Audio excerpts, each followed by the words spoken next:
Structure of the cell में हमने cell membrane, cytoplasm और न्यूक्लियस देख लिया था।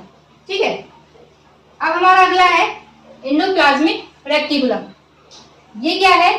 जो भाई सेल है, सेल के अंदर एक डबल मेम्ब्रेन, जो साइटोप्लाज्म है ना, इसी में क्या होता है कि डबल मेम्ब्रेन आपका नेटवर्क होता है।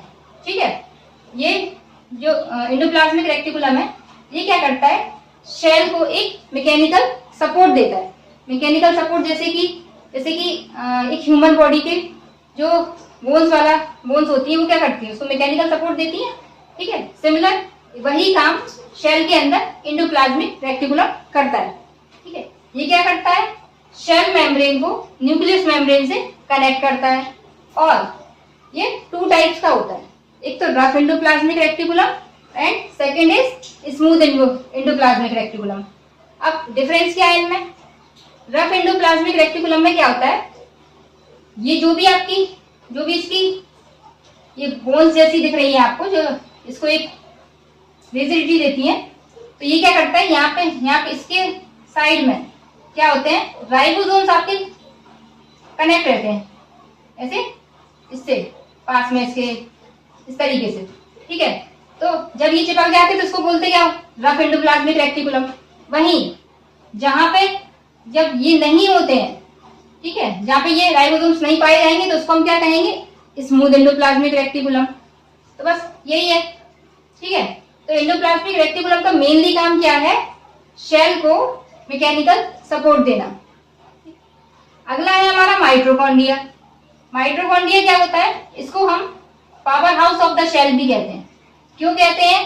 क्योंकि जो एरोबिक रेस्पिरेशन की जो प्रोसेस है, वो क्या होती है? वो यहीं पे होती है।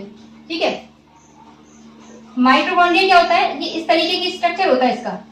ये देखिए यहाँ पे, ये ऐसा दिखेगा आपको, और डबल मेम्ब्रेन ये भी होता है।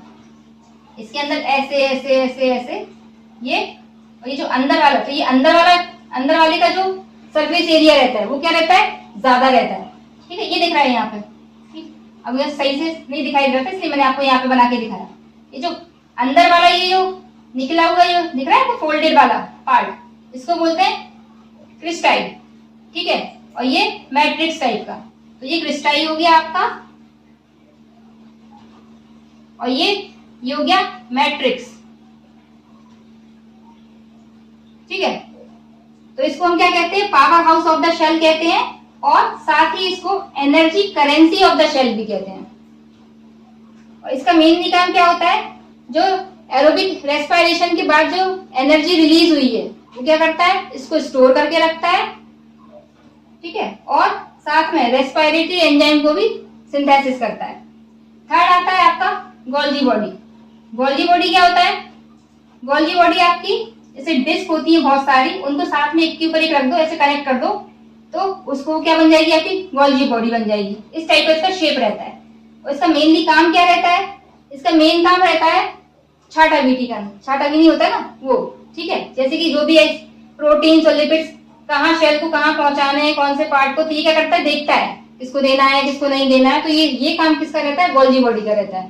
साथ ही ये क्या करता है? एंजाइम्स और हार्मोन्स को सिंथेसिस भी करता है, सीक्रेट भी करता है, और साथ में स्टोर करके भी रखता है। ठीक, अगला है हमारा राइबोसोम्स। राइबोसोम्स क्या होते हैं? ये सबसे छोटे ऑर्गेनल्स होते हैं। ठीक है, जैसे हमने न्यूक्लियस देखा था, जो न्यूक्लियस होता था वो सबसे लार्जेस्ट ऑर्गेनल्स था। अब ये ऑर्गेनल्स क्या होते हैं, ये मैं आपको बता चुकी हूँ, है ना? तो आप मुझे इसका आंसर कमेंट सेक्शन में दीजिएगा। ठीक, और जो राइबोसोम्स होते हैं वो क्या करते हैं? प्रोटीन को सिंथेसिस करते हैं, इसलिए इसको क्या कहते हैं? Protein factory of the cell. साथ ही ये क्या करते हैं? प्रोटीन के साथ में ये आरएनए को भी कंटेन करते हैं। आरएनए क्या होता है? Ribo nucleic acid. ठीक है, अगला है हमारा लाइसोसोम्स। लाइसोसोम्स क्या होते हैं? ये एक तरह, इनको आप कहते, ये क्या एक तरह से आप, ये सैनिक होते हैं। सैनिक का काम क्या होता है? कोई भी अगर दुश्मन आएगा तो उसको डिस्ट्रॉय कर देगा, पहले ही खत्म कर देगा, देश पे अगर अटैक करेगा तो। वैसे ही लाइसोसोम क्या करता है? इसको हम सुसाइड वैक्स भी कहते हैं। ये क्या करता है? सेल के अंदर कोई भी हार्मफुल अगर सब्सटेंस उसको लगेगा कि ये सेल को नुकसान पहुंचा रहा है, ये सेल के लिए हार्मफुल है, तो ये क्या करेगा, ये एक एंजाइम को उसके ऊपर सीक्रेट कर देगा। मतलब ये एंजाइम सीक्रेट करता है, ये क्या करता है उस पर एक तरह से जैसे छिड़क देते हैं ना, तो उस तरीके ये उसको डिस्ट्रॉय कर देगा। ठीक है, तो इसीलिए इसको क्या कहते हैं, डिस्ट्रॉय। ये क्या करता है, डिस्ट्रॉय फॉरेन सब्सटेंस। साथ ही ये शेल के अंदर भी जो शेल्स डेड हो चुके हैं या फिर जो शेल क्या हो चुके हैं आपके पुराने हो चुके हैं, ओल्ड हो चुके हैं, जो अब शेल डिवीजन वगैरह में अब किसी काम के नहीं है, तो वो क्या करता है, उनको भी क्या करता है, डिस्ट्रॉय कर देता है। इसलिए इसको इंट्रासेलुलर डाइजेशन भी कहा जाता है। ठीक है, साथ ही ये क्या करता है, नंबर ऑफ एंजाइम्स को कंटेन करता है। मतलब इसके साथ पास में ये क्या करता है, बहुत सारे एंजाइम्स को रखता है। अगला आता है सेंट्रियोल्स एंड या फिर सेंट्रोसोम्स। ठीक है, ये क्या, ये देखिए, ये आपको इसका स्ट्रक्चर ऐसा होता है।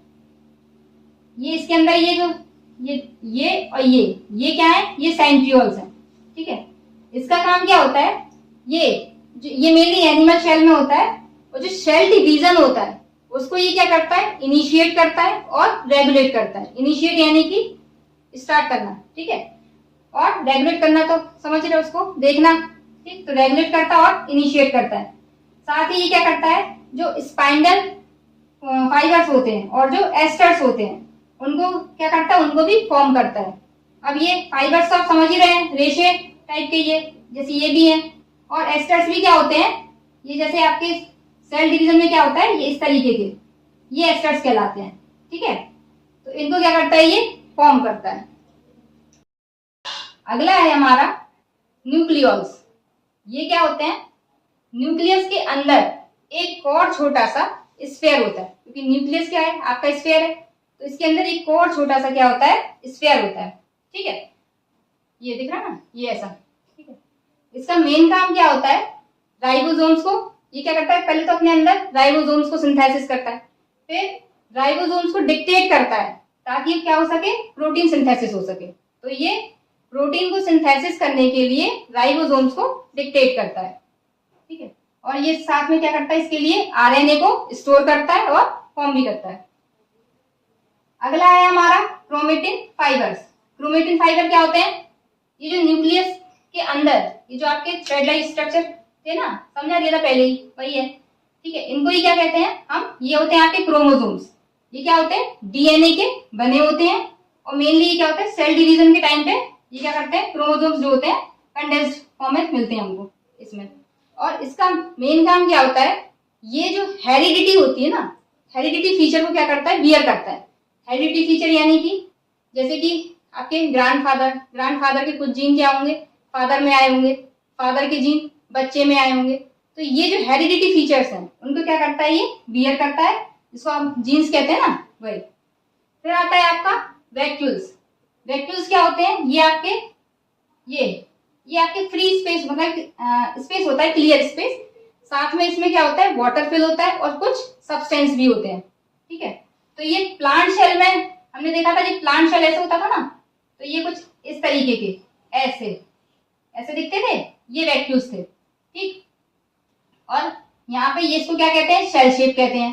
ठीक है, तो जो शेल शेप होता है प्लांट शेल में, तो आपका वैक्यूल्स भी मिलेगा और साथ में शेल शेप भी मिलेगा। वही एनिमल शेल में क्या होता है, सिर्फ आपको ये मिलेगा, वैक्यूल्स मिलेंगे, उसमें शेल शेप नहीं होता है। ठीक है, इसका मेन काम क्या होता है, ये स्टोर करके रखता है सॉल्ट को, वाटर को, शुगर को, जो अदर सब्सटेंस है उनको स्टोर करके रखता है, और पिगमेंट्स होगा जैसे वेस्ट प्रोडक्ट हो गया वो सब। और ये जो आप ये बाहरी इसकी जो लेयर है ना, मेम्ब्रेन, इसको हम क्या कहते हैं, टोनोप्लास्ट। तो ये टोनोप्लास्ट से क्या रहता है, बाउंडेड रहता है। ठीक है, फिर ये इसको साथ में सेल को क्या करता है, टर्जिडिटी भी देता है, यानी कि इसको थोड़ा सा, जैसे ये दिख रहा है ना, ये इस तरीके से ये फूला हुआ टाइप का, ये ऐसा बना देता है। साथ में ये क्या करता है, एंथ्रोसाइनिन नाम का एक पिगमेंट भी कंटेन करता है। जो एंथ्रोसाइनिन पिगमेंट होता है वो किसके लिए रिस्पॉन्सिबल होता है, जो फ्लावर और जो आपका फ्रूट है उसमें जो वॉयलेट कलर या पर्पल कलर, ब्लू कलर ये जो आते हैं ना, उसके लिए ये एंथ्रोसाइनिन क्या होता है, रिस्पॉन्सिबल होता है। वैक्यूल्स हो गए। फिर आता है आपका ग्रेन्यूल्स। ग्रेन्यूल्स क्या होते हैं आपके, ये छोटे छोटे पार्टिकल्स होते हैं, ठीक है, और ड्रॉपलेट्स, पार्टिकल्स कह लो या फिर ड्रॉपलेट्स कह लो। इनमें क्या होता है, आपका जो प्लांट शेल होते हैं उनमें स्टार्च और फैट स्टोर रहता है, वहीं एनिमल शेल में ग्लाइकोजन स्टोर रहता है, ठीक है। तो ये जो आपके राइबोसोम्स थे ना, वो आपके ग्रेन्यूल्स ही थे, ठीक है। तो ये आपका इतने सारे न्यूक्लियस हो गया, सभी हो गया लगभग ऑलमोस्ट आपका, एक दो ही और चीजें बची हैं। अगला है प्लास्टिड्स। जो प्लास्टिड्स होते हैं वो केवल प्लांट शेल में पाए जाते हैं। इनका जो स्ट्रक्चर होता है वो कैसा होता है, डबल मेम्ब्रेन रहता है। ये देखिए, जैसे आपकी बाउल होती है, बाउल ले लीजिए, बाउल के अंदर वाला कहलाएगा तो इनर मेम्ब्रेन और बाहर वाला आउटर मेम्ब्रेन, ठीक है। तो ये दिख रहा है बाहर वाला, ये बाहर वाला दिख रहा है तो आउटर मेम्ब्रेन, अंदर वाला जो है वो इनर मेम्ब्रेन। और इसके अंदर क्या होते हैं, ऐसे डिस्क जैसे, जो डिस्क जैसी दिख रही है ना ये आपको, ये क्या होते हैं, आपके थाइलेकॉइड होते हैं, ठीक है। और इनके ग्रुप को हम क्या बोलते हैं, ग्रेन्यूम कहते हैं। और इनके चारों तरफ ये जो बॉल टाइप की है ना, इसमें क्या होता है, जेल फिल रहता है, ठीक है, उसको हम क्या कहते हैं, स्ट्रोमा। और ये जो प्लास्टिड्स होते हैं वो आपके 3 टाइप्स के होते हैं, क्लोरोप्लास्ट, क्रोमोप्लास्ट और ल्यूकोप्लास्ट। जो क्रोमोप्लास्ट होता है वो ग्रीन कलर का होता है, और ये जो सोलर एनर्जी होती है उसको क्या करता है, ये ट्रैप करके रखता है ताकि फोटोसिंथेसिस की प्रोसेस हो सके। और जो क्रोमोप्लास्ट होता है ये क्या करता है, फ्लावर को और फ्रूट्स को क्या करता है, अट्रैक्टिव कलर जो देता है, ठीक है, तो उसके लिए रिस्पॉन्सिबल होता है। ल्यूकोप्लास्ट क्या होते हैं, ये कलरलेस होते हैं, इनका मेन काम होता है स्टार्च को स्टोर करके रखना।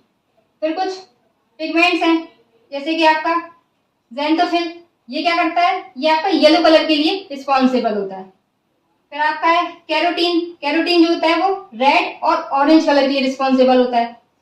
एंथ्रोसाइनिन ब्लू, पर्पल और वायलेट कलर के लिए रिस्पॉन्सिबल होता है, पहले मैंने बता दिया था आपको। इस तरह से आपका जो स्ट्रक्चर ऑफ द शेल है ये आपका टॉपिक कंप्लीट हो चुका है। साथ ही जो सेल का जो टॉपिक था वो भी आपका पूरी तरीके से कंप्लीट हो चुका है। फिर भी अगर आपकी कोई क्वेरी हो या आपका कोई क्वेश्चन हो तो आप कमेंट सेक्शन में पूछ सकते हैं। और साथ ही अब मैं एक अगली वीडियो में इसका क्या करूंगी, आपके कुछ क्वेश्चंस लेके आऊंगी जिनको आप आंसर करिएगा कमेंट सेक्शन में, ठीक है। और अगर आपको ये लेक्चर पसंद आया हो तो लाइक करें, सब्सक्राइब करें एंड शेयर करें।